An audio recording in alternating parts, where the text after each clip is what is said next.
pinaka-importante sa lahat, yung unang-una, dapat alam mo kung anong ginagawa mo. Pangalawa, yung dedication mo. Kasi pag ginawa mong trabaho to, magkakaroon ka ng problema. Pag ginawa mong trabaho, yung kailangan talaga yung dedication mo, yung sacrifice mo.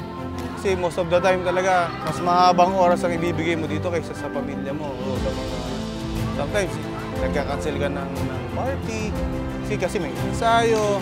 Yung talagang, ano lang, Noche Buena at Medianoche na lang yung pwede kang pumunta sa pamilya.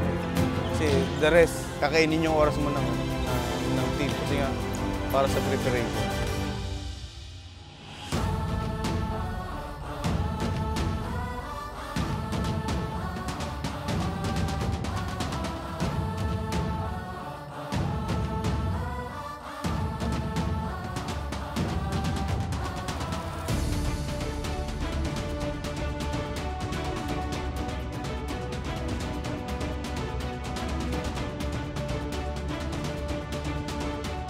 Dito rin ako graduate, so every time naglalaro kami, lagi sila nasa Final Four or nasa finals.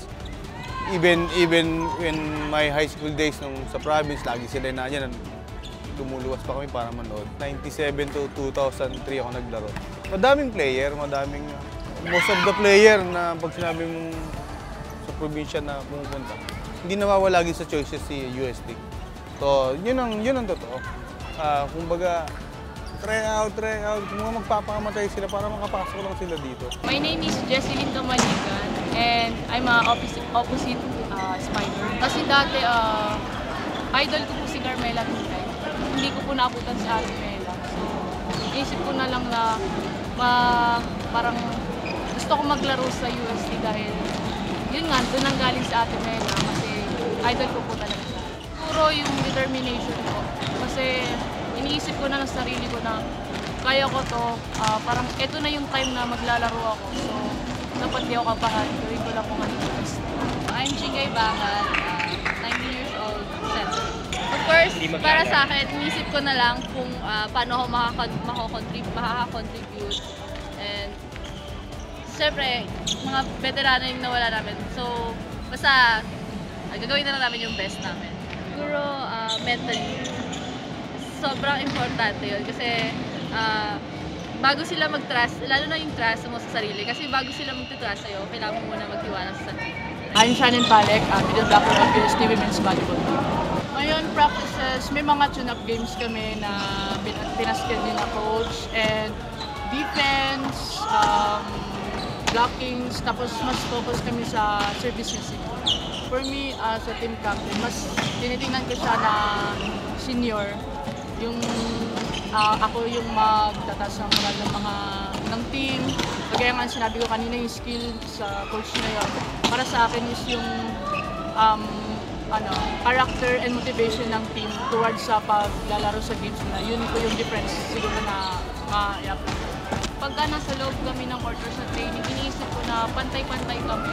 Same naman kaming athletes. So, ang pinagkaiba lang, mas nauna lang siya sa akin. So, yun, nakikipagsabayan lang.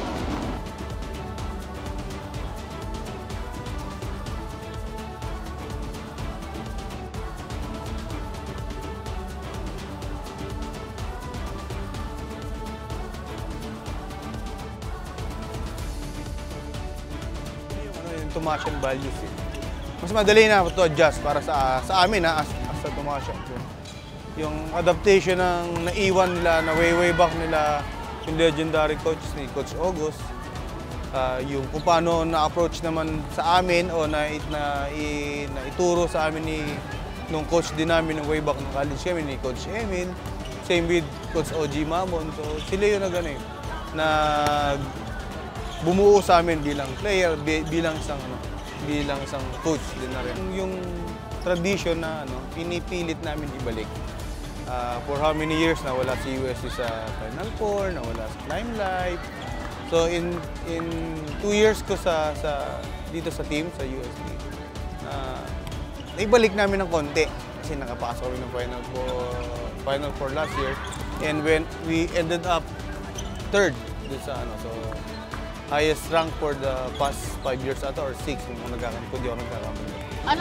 Alam ko po na dinadala pa ng national team na ng UST ganun. Tsaka yung mga naglalaro ngayon sa mga commercial league is maraming taga-UST. So, para sa akin, mas na-inspire po ako na, uy, maraming galing from UST, kailangan ako din. Pero hindi lang na dahil kailangan sa self ko, pero yung pride na as a Tomasya, nandun kasi. Siyempre, of course, happy ako sa kanila since matagal din nawala sa top 3 yung UST. And of course, excited din kasi excited ako for us ngayon. Sana mas ingat pa kami. Maraming preparation na nangyari. We joined Unigames. After that, meron kaming Superliga. And yung last camp namin sa Thailand, dito lang, recently lang. So yun yung mga preparation. Simple lang naman ng kailangan every time, paglabas, pagpasok mo ng court, kailangan nag-i-improve ka. Araw-araw, kailangan may natututunan ka. So yun lang, hindi naman kasi nag-glimpse, okay ka na eh. So pagpasok, kailangan meron kang new learning lang.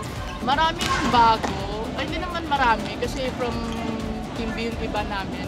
Siguro mas eager kami kasi sa Thailand training namin marami kaming natutunan doon. And also, mas may vision kami, may isa kaming vision na makabag Final Four or mas sigit pa nga sa championship pa. And yung band namin sa isa't isa, yun yung magdadala sa amin sa team. So, expect nila na mas buo na US team.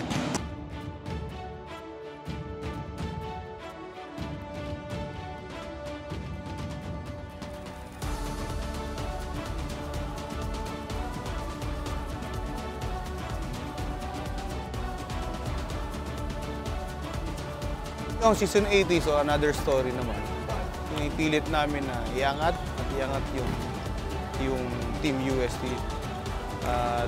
With the depleted lineup, so pipilitin pa rin namin i-overcome kung ano yung naging problema namin going to UST season 80. So with that, so mas naging motivated yung mga player namin.